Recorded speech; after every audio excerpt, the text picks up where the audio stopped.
Hi everyone, welcome back to my channel. Today recipe ఏంటంటే banana బొబ్బట్లు. ఇక్కడ ఒక cup గోధుమ పిండి తీసుకోవాలి. ఇందులోనే కొంచెం సాల్ట్ తీసేసుకోవాలి. ఇప్పుడు వాటర్ పోసుకుంటూ కొన్ని వాటర్ తీసుకుంటూ బాగా కలిపేసుకోవాలి. ఇందులోకి నేను కొంచెం పసుపు అనేది యాడ్ చేసుకున్నాను.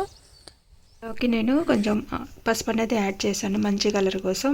ఇలా పిండి బాగా కలిపాక కొంచెం ఆయిల్ అనేది అప్లై చేసేసుకొని ఒక 10 మినిట్స్ పక్కన పెట్టాలి. సాఫ్ట్గా వస్తుంది. నేను బాగా పండిన 2 బనానాస్ తీసుకున్నాను. వీటిని చిన్న చిన్న పీసెస్గా కట్ చేసుకోవాలి. మిక్సీ చేసేసుకోవాలి.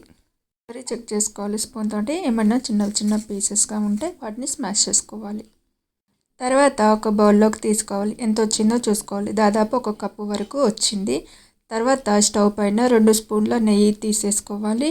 ఇందులోకి 1/2 కప్పు రవ్వ తీసేసుకోవాలి, బొంబాయి రవ్వ. వీటిని మీడియం ఫ్లేమ్లో వేయించుకోవాలి. ఈ విధంగా బాగా ఒక 2-3 నిమిషాలు వేయించుకున్న తర్వాత ఇందులోకి బనానా ప్యూరీ వేసేసుకోవాలి.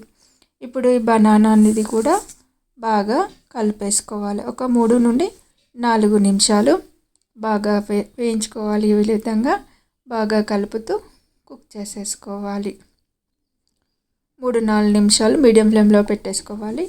తర్వాత ఇందులోకి ఒక 1/2 కప్పు బెల్లం తీసుకుంటున్నాను. కొంచెం స్వీట్ ఎక్కువ ఉండాలనుకుంటే ఇంకొక 2 స్పూన్లు ఎక్కువ తీసుకోవాలి. ప్యాన్ నుండి సపరేట్ అయ్యేదాకా ఈ విధంగా కలుపుతూ కుక్ చేసేసుకోవాలి. లో ఫ్లేమ్లోనే కొంచెం లో టు మీడియం ఫ్లేమ్లో పెట్టేసుకొని కుక్ చేసేసుకోవాలి. మరి సిమ్లో మాత్రం పెట్టకూడదు, హైలో కూడా పెట్టకూడదు. ఈ విధంగా కలుపుతూ ఉండగా దగ్గర పడుతుంది కదా.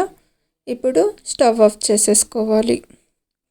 ఇందులోకి ఫైనల్గా ఒక 1/2 టీ స్పూన్ ఇలాచీ పౌడర్ వేసేసుకోవాలి. కొంచెం చల్లారే వరకు దగ్గర పడుతుంది.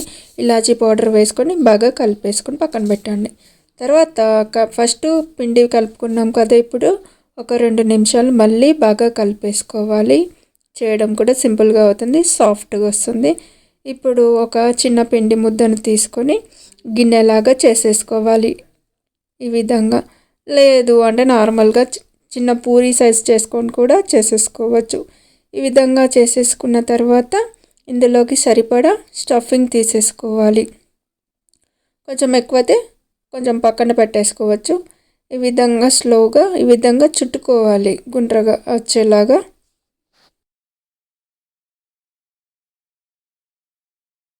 ఈ విధంగా చేసుకున్న తర్వాత కొంచెం పొడిపిండి అప్లై చేసుకోవాలి. పొడిపిండి అప్లై చేసుకున్న తర్వాత రోల్ చేసుకోవచ్చు, లేదంటే చేత్తోనైనా చేసేసుకోవచ్చు. కొంచెం లావుగా అయినా చేసుకోవచ్చు, కొంచెం సన్నగా అయినా చేసేసుకోవచ్చు. పిండి అనేది బాగా అప్లై చేసేసుకుంటే బెటర్, లేకపోతే అతుక్కుపోతుంది. విధంగా చేసుకున్న దాన్ని ఒక ప్లేట్లోకి తీసేసుకోవాలి. కొంచెం సన్నగానే చేశాను నేను ఇక్కడ. ఇది ఇంకొక మెథడ్ చూపిస్తున్నాను. పూరీ సైజ్ చేసుకున్న తర్వాత స్టఫింగ్ని ఈ విధంగా పెట్టేసుకోవాలి. ఈ విధంగా స్ప్రెడ్ చేసేసుకోవాలి. ఇంకొక పూరీ సైజ్ తీసేసుకోవాలి. ఇప్పుడు వీటిని ఈ విధంగా ఒత్తుతూ స్ప్రెడ్ చేసేసుకోవాలి. ఎక్స్ట్రా ఏమన్నా ఉంటే కట్ చేసుకోవచ్చు. ఏదన్నా బౌల్తో గుండ్రగానైనా లేకపోతే చాక్తోనైనా కట్ చేసుకోవచ్చు. ఇలా చేసుకున్న తర్వాత ఒక ప్లేట్లోకి తీసేసుకోవాలి. తర్వాత ఒక ప్యాన్ తీసుకొని అందులో గీ అనేది అప్లై చేసుకున్న తర్వాత ఇప్పుడు ఒక బొబ్బట్టు తీసుకోవాలి. తీసుకొని ఒక 5 to 10 సెకండ్స్ తర్వాత ఫ్లిప్ చేసుకోవాలి. కొంచెం గీ అనేది అప్లై చేస్తూ కాల్చుకోవాలి. కొంచెం గీ అనేది ఎక్కువగా ఉంటేనే బాగుంటుంది. అనేది అప్లై చేసుకున్న తర్వాత ఈ విధంగా టర్న్ చేసుకోవాలి. 2 వైపులా గీ అనేది అప్లై చేసేసుకోవాలి. మీడియం ఫ్లేమ్లో పెట్టేసుకోవాలి. గీ అనేది 2 వైపులా అప్లై చేసుకుంటూ కాల్చుకోవాలి. 2 వైపులా తిప్పుతూ. 2 వైపులా బాగా కాలిపోయింది. ఇప్పుడు ఒక ప్లేట్లోకి తీసేసుకోవాలి. ఇదే విధంగా అన్నీ కాల్చుకోవాలి.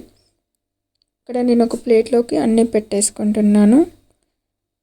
ఈ బొబ్బట్లు అనేది చాలా అంటే చాలా చాలా బాగుంది, హెల్తీగా బాగుంది. బెల్లంతోనే చేసుకున్నాం కాబట్టి హెల్తీగా ఉంటుంది. బనానా వేస్ట్ కాకుండా ఇలా చేసేసుకోవచ్చు. ఈ హెల్దీ అండ్ టేస్టీ బనానా బొబ్బట్లు మీకు నచ్చినట్లయితే లైక్ చేయండి, షేర్ చేయండి, కామెంట్ చేయండి, సబ్స్క్రైబ్ చేయండి. పక్కనే ఉన్న బెల్ ఐకాన్ని కొట్టండి, క్లిక్ చేయండి. Thank you for watching.